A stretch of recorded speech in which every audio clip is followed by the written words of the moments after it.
Assalamualaikum warahmatullahi wabarakatuh. Kita berjumpa lagi dalam video pembelajaran kimia tentang hukum kedua termodinamika kimia. Sebelumnya kita sudah mempelajari tentang hukum pertama termodinamika, membahas tentang berbagai macam bentuk energi dan perubahannya, serta juga membahas tentang kondisi sistem dan lingkungan. Sekarang kita membahas tentang hukum kedua termodinamika. Dalam rentang waktu yang sudah cukup lama, kimiawan dan fisikawan mencoba mengidentifikasi besaran termodinamika yang dapat dijadikan acuan untuk menentukan kespontanan dari suatu proses atau reaksi. Pada awalnya perubahan entalpi delta H digunakan sebagai acuan untuk meramalkan kespontanan. Ditemukan sebagian besar proses yang spontan berlangsung secara eksoterm. Namun, ditemukan juga beberapa proses endoterm juga berlangsung spontan, seperti halnya pencairan es pada temperatur di atas 0 derajat Celcius dan 1 atm, meskipun prosesnya endoterm, karena kita melihat dari segi es batunya yang menerima panas sehingga dia mencair. Tetapi proses ini juga berlangsung secara spontan. Ada juga pelarutan NH4NO3 dalam air yang berlangsung secara spontan walaupun berlangsung secara endoterm. Jadi pada awalnya kita meyakini bahwa segala sesuatu yang berproses secara eksoterm itu pasti akan berlaku secara spontan. Sehingga kalau kita membahas eksoterm sama endoterm itu kan membahas tentang delta H ya. Delta H yang negatif itu eksoterm, sedangkan delta H yang positif itu endoterm. Awalnya entalpi itu dikatakan sebagai suatu parameter kespontanan. Tapi dengan adanya dua hal ini, ternyata entalpi tidak bisa dipegang sebagai parameter untuk kespontanan. Sehingga perubahan entalpi tidak bisa dijadikan satu-satunya faktor yang menentukan kespontanan. Nah, ada satu properti termodinamika ya dalam kasus pelarutan NH4NO3 garam yang telah terurai tidak bergabung kembali membentuk padatan secara spontan. Begitu pula ketika kristal gula terlarut dalam air tidak spontan kembali menjadi kristal gula. Artinya kespontanan hanya berlangsung pada satu arah. Jadi ini adalah satu kalimat yang harus dipahami juga, diyakini bahwa ketika diyakini bahwa seharusnya proses itu atau reaksi itu bisa berlangsung secara bolak-balik, ya artinya dua arah, ternyata hanya satu arah saja yang spontan. Sehingga satu arah lainnya itu pasti dia dipastikan tidak spontan. Gitu ya. Fungsi keadaan baru yang disebut sebagai entropi adalah besaran termodinamika yang berhubungan derajat ketidakteraturan. Untuk memahami hubungan antara entropi dan ketidakteraturan, Boltzmann menerangkan konsep ini dengan pendekatan statistika, di mana entropi berhubungan dengan banyak keadaan mikro. Jadi, entropi ini juga merupakan suatu banyaknya peluang ketidakteraturan, ya, atau suatu banyak peluang yang terjadi, begitu. Oke, untuk memahami persamaan Boltzmann, diperhatikan diagram di bawah ini terjadi empat partikel gas yang identitasnya dibedakan dengan warna mengisi sebuah wadah yang terdiri dari dua labu. Diagram di bawah ini menjelaskan konfigurasi sebaran gas pada kedua labu tersebut. Sehingga kalau ada empat partikel di dalam satu labu, maka modelnya akan seperti ini. Ya, ada satu kemungkinan saja. Tapi kalau satunya di labu yang kedua, maka kemungkinan yang terjadi adalah empat kemungkinan. Kemudian kalau ada dua H, dua masing-masing dua pada masing-masing labu, maka dia akan memiliki empat kemungkinan. Gitu ya. Kalau dikembalikan lagi menjadi dua, ada empat lagi kemungkinan, dan terakhir adalah satu kali kemungkinan. Nah, sudah ditampilkan di samping bahwa terdapat ada 6 konfigurasi gitu ya. Banyaknya keadaan mikro, bawah ini adalah kondisi satu, bahwa hanya ada satu peluang yang terjadi, kemudian konfigurasi yang kedua ada 4 peluang yang terjadi, dan konfigurasi yang ketiga ada 6 peluang yang terjadi. Nah, dari semua kejadian ini totalnya ada 16. Maka probabilitas itu bisa didapatkan dari banyaknya keadaan mikro dibagi dengan total banyaknya keadaan. Sehingga konfigurasi dengan probabilitas yang tertinggi itu dikatakan sebagai entropi tertinggi atau ketidakaturan atau keacaan yang paling maksimum itu berada di probabilitas yang tertinggi. Probabilitas yang tertinggi itu dikatakan sebagai entropi. Entropi itu adalah parameter ketidakberaturan. Nah, saya sudah pernah membahas terkait tentang entropi sedikit, sehingga kalau kita membahas tentang wujud, ada solid, ada liquid, ada gas. Manakah yang paling tidak teratur? Tentunya adalah gas, karena partikelnya saling menyebar untuk memenuhi segala sudut ruangan, gitu ya. Sedangkan kalau solid adalah yang paling teratur, yang paling terstruktur, gitu. Sehingga kalau dikatakan solid, liquid, sama gas, manakah yang paling acak, yang paling tidak teratur, yaitu adalah gas. Berarti entropi dari gas pasti memiliki nilai yang lebih tinggi ketimbang dari entropinya liquid. Begitu juga lebih tinggi daripada nilai entropinya solid. Perubahan wujud zat dari padat ke cair ke gas akan menaikkan entropi, ya. Sehingga nanti delta S-nya akan menjadi positif. Sebaliknya, perubahan wujud dari gas ke cair padat akan menurunkan entropinya menjadi delta S kurang daripada nol. Kalau kita meramalkan di antara beberapa kondisi di bawah ini, manakah yang memiliki entropi yang lebih tinggi, gitu ya? Oke, kita lihat di soal yang pertama. Di soal yang pertama, di sini ada 1 mol NH3 dan 1 mol helium. Keduanya sama-sama 25 derajat Celcius. Kalau kondisinya sama-sama gas dan sama-sama suhu yang sama, berarti kita harus melihat atomnya. Kalau di NH3, atomnya itu kan ada 4 ya, 1 atom nitrogen dan 3 atom hidrogen. Sedangkan di helium, atomnya kan jenisnya cuma satu saja. Berarti semakin banyak atom, itu sebenarnya semakin acak. Artinya, entropi yang lebih tinggi itu dimiliki oleh atom yang lebih banyak jenisnya. Sehingga untuk yang A, itu jawabannya yang mana? Yaitu jawabannya yang 1 mol NH3.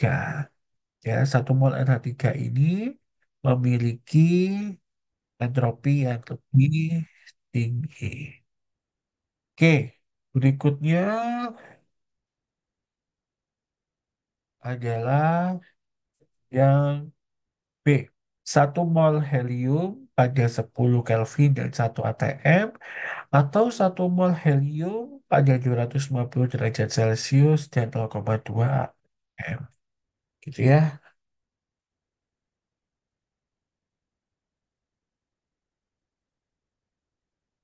Oke. Kalau kita lihat di soal nomor B, perlu kita hitung masing-masing dari volumenya ya. Karena sama-sama ditahu suhu, sama-sama diketahui ada tekanan. Sehingga kita bisa menghitung banyaknya volume yang terjadi. Oke, berarti kondisi yang pertama, volume, ini nanti PV NRT ya. Eh, Berarti 1 dikalikan 0,082 kalikan 10/1.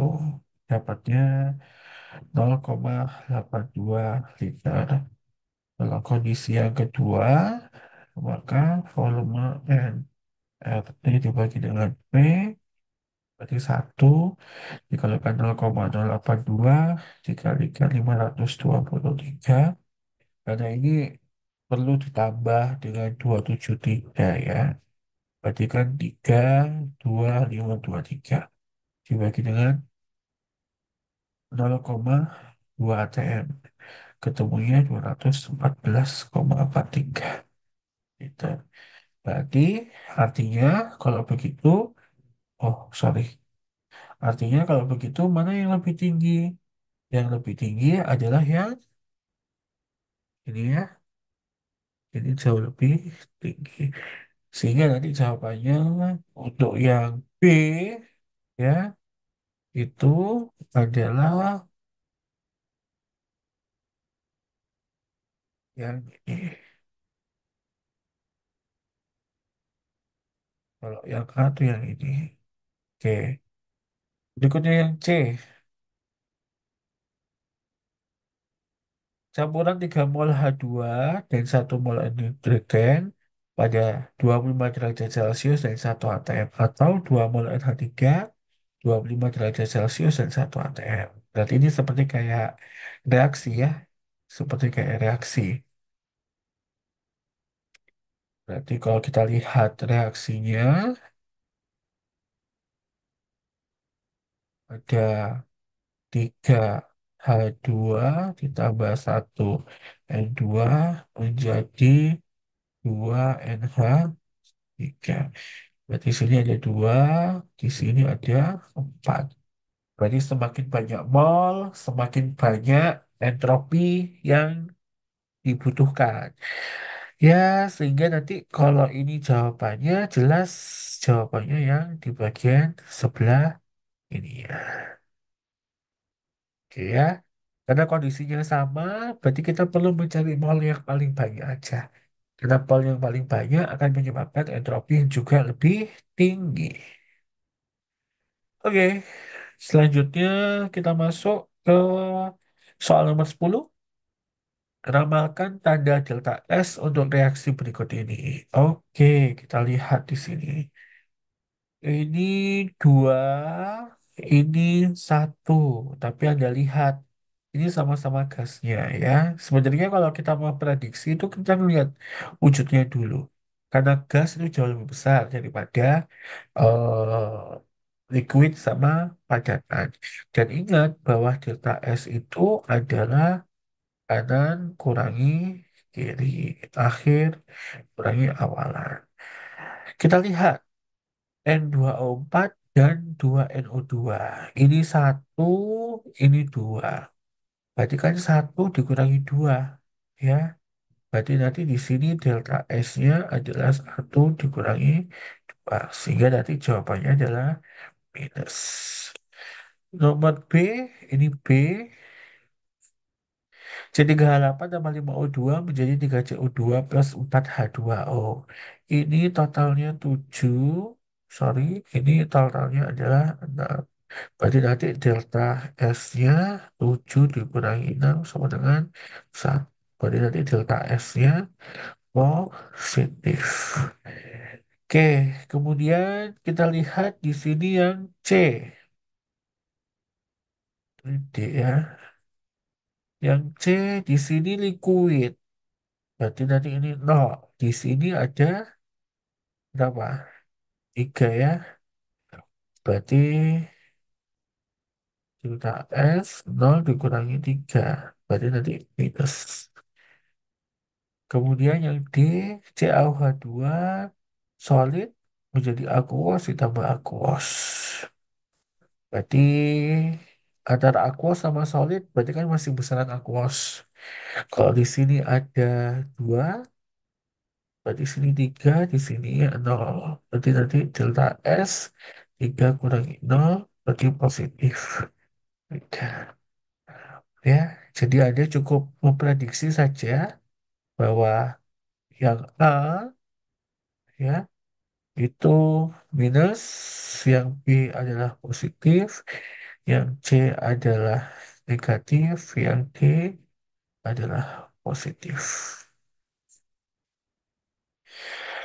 Oke, ini penting, jadi tolong diprediksi terlebih dahulu. Jadi kalau ada soal, Anda lihat dulu ini delta S-nya akan seperti apa, minus ataukah positif. Kita bisa lihat dari jumlah atomnya, dari wujudnya. Jadi pertama dulu wujud dulu, kemudian jumlah mol gitu ya. Oke, nah berikutnya adalah kerja reversible dan irreversible. Sebuah piston diisi dengan 1 mol gas ideal, kemudian dimamatkan dengan tekanan luar 1 atm pada temperatur 25 derajat Celcius. Ketika tekanan luar diturunkan ke dalam 1 atm gas, dibiarkan mengalami ekspansi pada temperatur tetap 25. Hitung kerja dalam satuan joule bila proses berlangsung secara irreversibel dan reversibel. Untuk kerja irreversibel, kondisi irreversible ekspansi berlangsung terhadap tekanan terluar tetap sebesar 1 atm sehingga W sama dengan min P delta V ya sama dengan min P ekspansi dikalikan V2 min V1. W ekspansi sama dengan min P ekspansi dikalikan nRT per P2 dikurangi nRT per P1. Sehingga nanti kalau ini dibolak-balik, sehingga nanti kita bisa akan mendapatkan ya W ekspansi sama dengan minus 1982 Joule atau minus 1,98 kilo Joule. Kerja reversibel, pada proses reversibel, tekanan luar diatur berubah secara bertahap dengan perubahan kecil dP. Dengan setiap tahan sistem dibiarkan mencapai kesetimbangan. Perubahan kecil pada tekanan menyebabkan volume silinder juga berubah dengan perlahan sebesar dV. Oleh karena itu, proses reversibel merupakan proses yang sangat lambat untuk kerja isotermal. Isotermal itu artinya berarti tidak ada perubahan suhu, ya, dan reversibel kerja dihitung dengan cara berikut. Jadi W ekspansi sama dengan minus A, integral V1 hingga V2 P dV. Ya, PDV itu bisa didekati dengan ideal gas ya, bahwa ada P VNRT ya, VNRT. Jadi Anda bisa mendekatinya melalui gas ideal PV sama dengan NRT. Sehingga nanti PdV itu min NRT integral V1 hingga V2 seper VdV. Sehingga nanti didapatkan kalau W-nya reversible itu sama dengan min nRT dikalikan ln V2 per V1. Pada kondisi isotermal, V2 per V1 sama dengan P1 per P2, maka W ekspansinya adalah minus 3,987 Joule sama dengan atau minus 3,99 kilo Joule. Oke. Bila kasus piston sebelumnya, 1 mol gas dalam silinder pada keadaan terekspansi pada tekanan 1 atm dimamatkan kembali dengan tekanan 5 atm, tentukan kerja tol ekspansi dan kompresi gas tersebut bila kerja dilakukan secara irreversible dan reversible. Sehingga kalau kerja total irreversible, gas dimamatkan dengan tekanan luar tetap 5 atm. Berarti W compression sama dengan min expansion dikalikan, ini eksternal ya, delta V sama dengan min P eksternal kalikan V2 min V1. W kompresi didapatkan dari sini, sehingga P eksternal dikalikan nRT per P2 min nRT per P1, sehingga nanti min nRT kalikan P extension kalikan P1 min P2 per P1 P2. W kompresinya sama dengan plus 9910 Joule atau 9,91 kilo Joule. Oke, jadi kerja totalnya ya dari W compression, jadi W compression ditambah W expansion. Kalau compression itu kan berarti kerjanya dilepaskan, akhirnya volumenya mempat. Kalau W expansion berarti kan volumenya bertambah gitu ya, karena kerjanya dihilangkan. Kalau compression berarti kan ada kerja yang menekan pada piston tersebut. Sehingga nanti pastinya akan berubah tandanya gitu ya. Sehingga nanti W total akan didapatkan dari plus 7,93 kilojoule. Oke, soal nomor 11. Ketika gas mengalami ekspansi dengan cepat melalui silinder piston, temperatur silinder menjadi lebih dingin. Penurunan temperatur ini terjadi karena ekspansi berlangsung secara adiabatik. Q sama dengan nol. Ya, ingat adiabatik Q sama dengan nol. Kalau isotermal, tidak ada perubahan suhu. Hitung penurunan temperatur dari satu mol gas ideal yang mengalami ekspansi dari 0,2 hingga 1 liter. Pada kondisi-kondisi di bawah ini, diasumsikan kapasitas panas molar volume tetap CV sama dengan 3/2 R.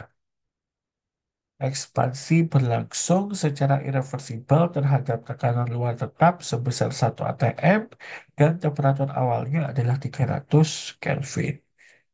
Oke, berarti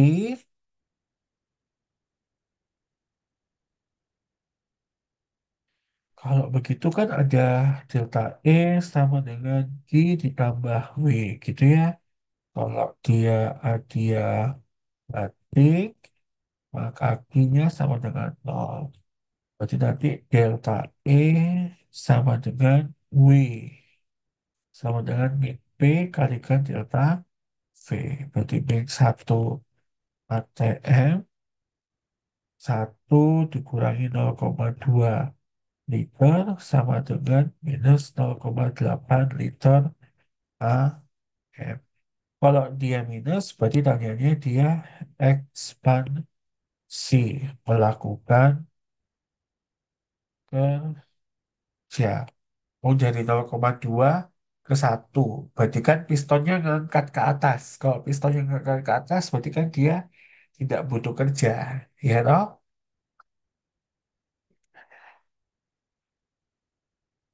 Oke.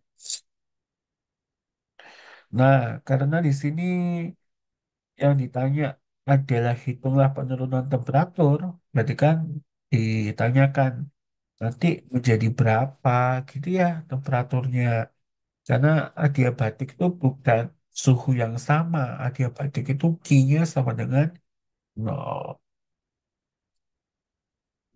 Delta E sama dengan QV, yaitu N dikalikan CV delta T.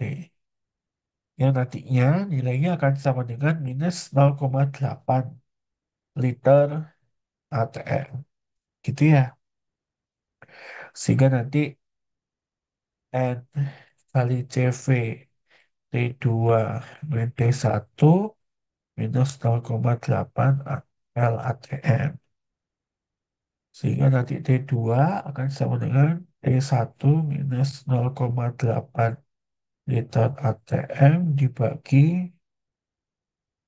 N ya dikalikan CV. CV-nya langsung aja 3/2 R. Gitu ya. Sehingga nanti di sini 300 ya ini kemudian dikurangi sama 0,8 liter ATM dibagi 1 mol kalikan 3/2 kalikan 0,082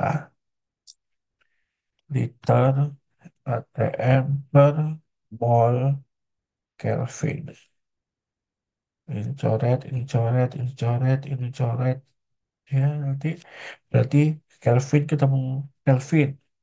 Berarti nanti T2-nya akan sama dengan 293,5 Kelvin. Nah, ekspansi berlangsung secara irreversibel terhadap tekanan luar tetap sebesar 1 atm, temperatur awalnya 300 Kelvin. Ya wes, berarti nanti Anda bisa mendapatkan nilai suhu, ya. Suhu akhirnya adalah 293,5 Kelvin. Terbukti ya mengalami penurunan. Bagaimana dengan ekspansi berlangsung secara reversibel dengan temperatur awal 300 Kelvin? Ya, kalau dia secara adiabatik, berarti pengerjaan antara dia irreversibel dengan reversibel, dia sama. Dan juga delta E untuk kondisi A sama kondisi B juga sama. Ya, meskipun dia irreversibel dan juga reversibel. Gitu ya. Oke, soal di nomor 12, di dalam silinder piston, satu mol gas ideal mengalami ekspansi secara isotermal pada 300 Kelvin dari volume 0,2 liter ke 1 liter. Dia asumsikan panas molar volume tetap CV sama dengan 3 per 2 R. Tentukan kerja, kalau sekarang kerja, kalau tadi kan turun-turunan suhunya dalam satuan Joule untuk kondisi-kondisi di bawah ini. Ekspansi dilakukan secara irreversibel terhadap tekanan luar tetap sebesar 1 atm. Ekspansi dilakukan secara reversibel. Dan tentukan nilai Q dan delta E untuk kondisi di atas. Oke, kita kerjakan yang A.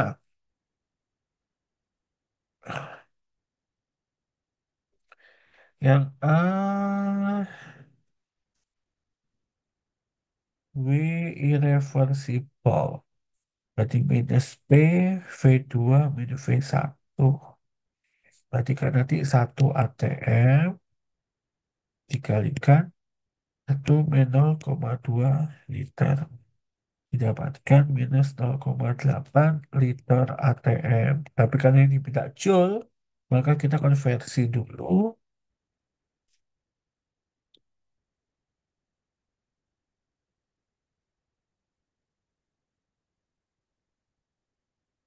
Ini ya, seperti biasa.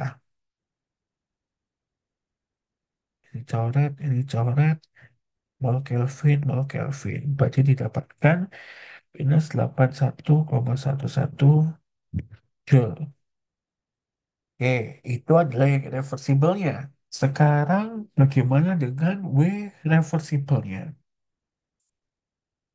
W reversible.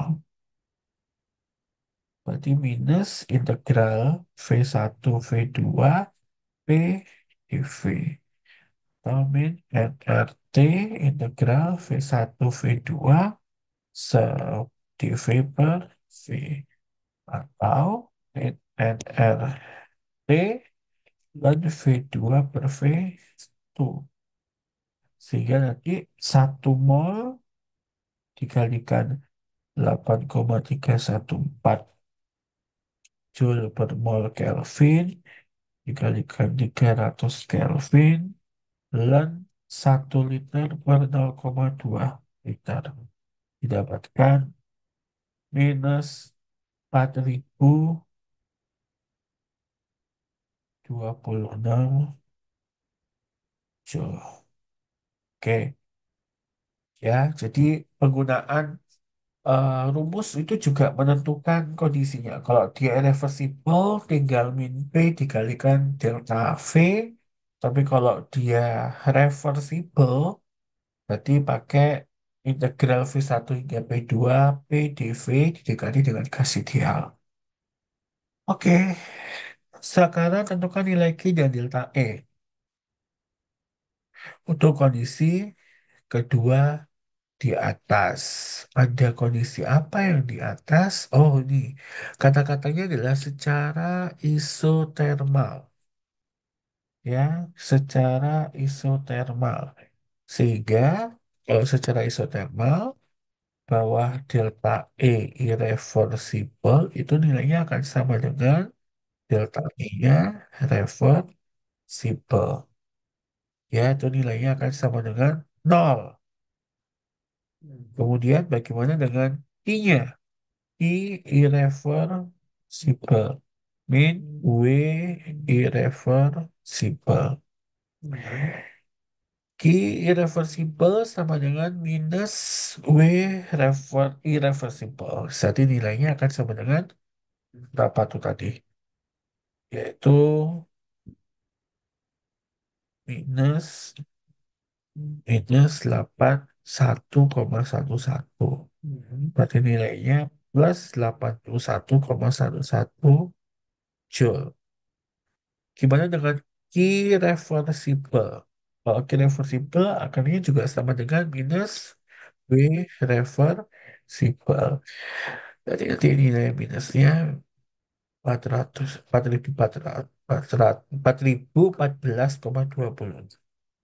Berarti sama dengan plus 4.014,26 Joule. Gitu ya. Jadi ya kembali lagi bahwa kalau kita belajar ya terkait tentang hukum termodinamika yang kedua tidak lepas dengan hukum termodinamika yang pertama di mana nanti delta E itu sama dengan I ditambah dengan E. Sehingga nanti kalau ditanya bagaimana kondisinya kalau reversible sama reversible, delta itu tetap sama dengan nilainya nol. Sehingga Q akan sama dengan minus W. Q irreversible akhirnya sama dengan minus W irreversible. Irreversible akan sama dengan minus W reversible. Oke, mungkin cukup sekian ya untuk soal nomor 12. Kita lanjutkan ke definisi entropi. Pada kasus ekspansi ideal, secara reversibel dan isotermal, kalor terus-menerus diserap dari lingkungan untuk menjaga temperatur objek agar konstan. Jadi, kalor yang ditransfer atau irreversible berbanding lurus terhadap temperatur sistem T. Menambahkan kalor pada sistem meningkatkan energi kinetik komponen atom dan molekul sistem sehingga meningkatkan ketidakteraturan. Jika delta S itu sebanding dengan Kiref, reversible. Kombinasi kedua hubungan di atas untuk proses reversible memberikan irreversible sama dengan T dikalikan dengan delta S. Atau perubahan entropi itu nilainya sama dengan Q reversible dibagi dengan temperatur. Berdasarkan bersama di atas, maka satuan entropi itu adalah Joule per Kelvin. Contoh, tentukan nilai entropi proses pencairan 100 gram es pada 0 derajat Celcius dan 1 atm diketahui entalpi fusi air adalah 6 kilojoule per mol. Proses pencairan es pada 0 derajat dengan 1 atm adalah proses yang reversible sehingga bolak-balik ya sehingga Kiref akan sama dengan delta H fusion yaitu plus 6 kilojoule per mol. Positif karena proses pencairan es memerlukan energi. Jadi proses pencairan itu esnya butuh panas. Sehingga nanti delta S ya standar Kiref dibagi dengan suhu atau delta H dibagi dengan suhu. Jawabannya adalah 21,98 Joule per mol Kelvin. Nah, karena diketahui ada 100 gram es, yaitu air, ya, berarti nanti 100 gram es ini harus dibagi dengan MR-nya, ya, harus dibagi dengan MR-nya 18. Karena MR-nya 2O itu adalah 18. Berarti nanti dijawab 5,56 mol.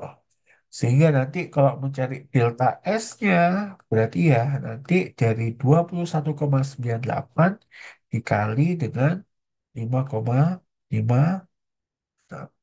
Jawabannya adalah 122,2 Joule Kelvin. Ini ya.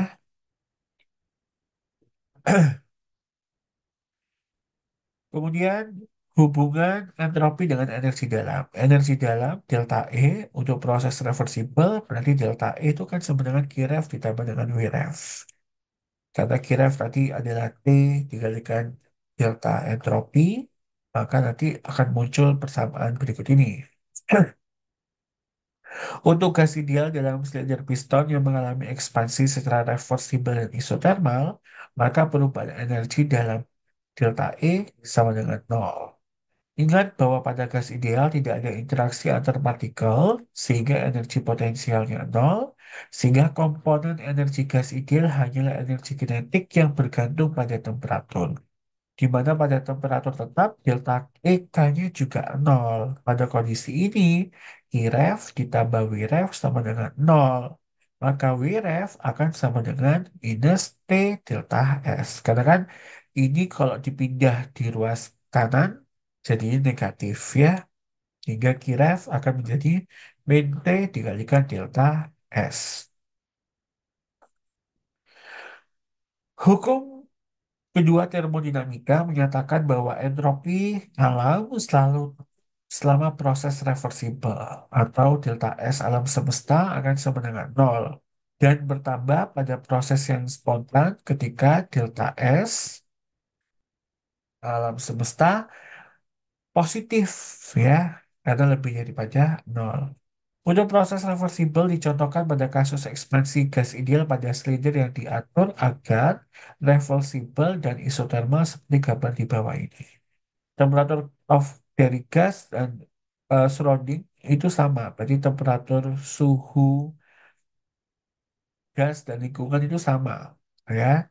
Kemudian gasnya mengalami ekspansi dan juga menyerap panas dari luar. Ada panas yang menyerap dari luar. Ekspansi itu artinya volumenya bertambah, sehingga temperatur dari lingkungan akan lebih rendah karena panas ya. Pada kondisi di atas, maka delta S alam semesta ya itu akan sama dengan delta S ditambah delta SL. Itu akan sama dengan Kiref yang awal dikurangi sama Kiref yang akhir ya. Sistem sama lingkungan. Kiref sistem dikurangi sama Kiref lingkungan. Itu nilainya harus sama dengan nol. S itu sistem, L itu lingkungan. Pada proses irreversibel dicontohkan dua objek dengan temperatur berbeda ditempelkan, sehingga objek dengan temperatur yang lebih panas akan mentransfer kalorinya ke objek yang lebih dingin, sehingga kedua objek mencapai keseimbangan thermal. Ya, jadi ingat kalori itu berpindah dari suhu tinggi ke suhu yang lebih rendah. Perubahan entropi dalam semesta ya, ini semesta selama proses transfer kalor, maka delta S alam semesta adalah delta S cool ditambah dengan delta S hot. Sehingga Q per suhu rendah dikurangi Q per suhu tinggi. Sama dengan Q dikalikan TH min TC. Karena TH min TC itu kan hotnya lebih tinggi daripada yang rendah, sehingga pasti nilainya ini semua pasti akan bernilai lebih dari nol alias dia positif. Ini adalah contoh yang terakhir untuk hukum termokimia yang kedua. Contoh perhitungan delta S pada transisi struktur. Timah memiliki dua alotrop dengan struktur yang berbeda. Timah abu-abu atau timah alfa memiliki struktur seperti intan, sedangkan timah putih, timah beta memiliki struktur yang lebih rapat. Pada temperatur lebih dari 13,2 derajat Celcius, timah putih lebih stabil, tetapi pada temperatur di bawah 13,2, timah putih berubah menjadi timah abu-abu. Konversi timah putih ke timah abu-abu berlangsung secara eksoterm dengan delta H sama dengan minus 2,1 kilojoule per mol pada 13,2 derajat Celcius. Tentukan nilai delta S untuk konversi struktur timah putih ke timah abu-abu dan di antara dua allotrop mana yang lebih teratur strukturnya. Oke, kita lihat ya.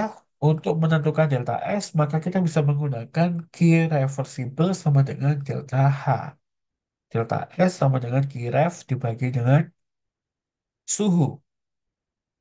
Q refnya berarti kan ini kan delta H ya, dikalikan dengan 100 Joule per kilojoule. Berarti 100 2,1 ya, dikalikan sama 100 dibagi 286,4 Kelvin ya, sehingga nanti didapatkan minus 7,3 Joule per mol Kelvin.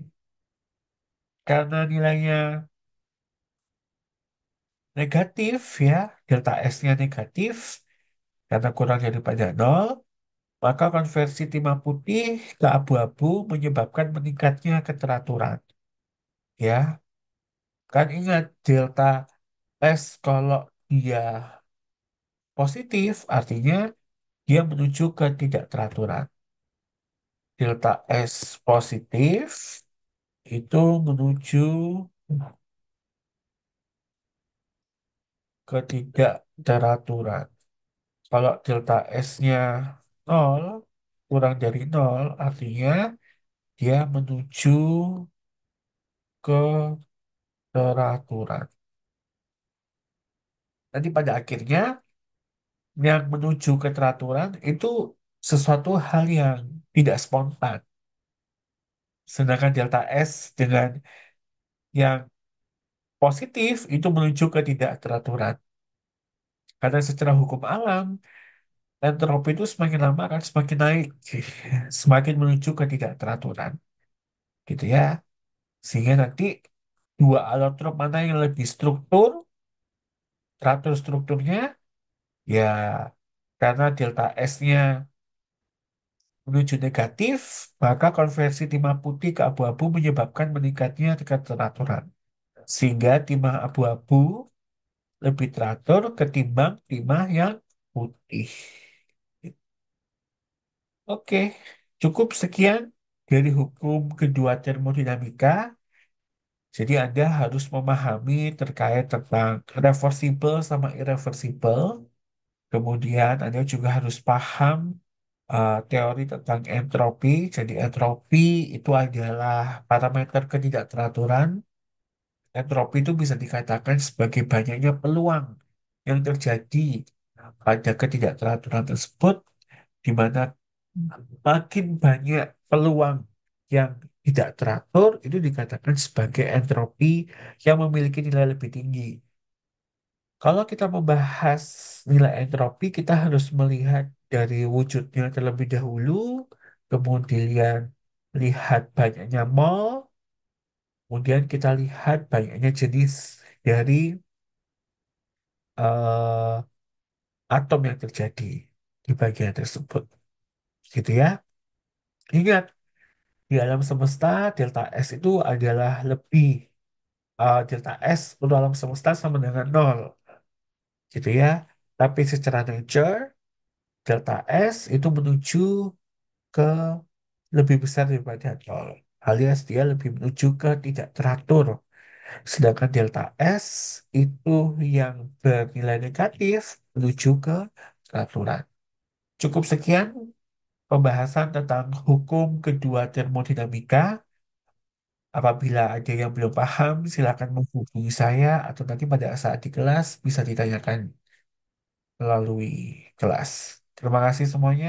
Wassalamualaikum warahmatullahi wabarakatuh.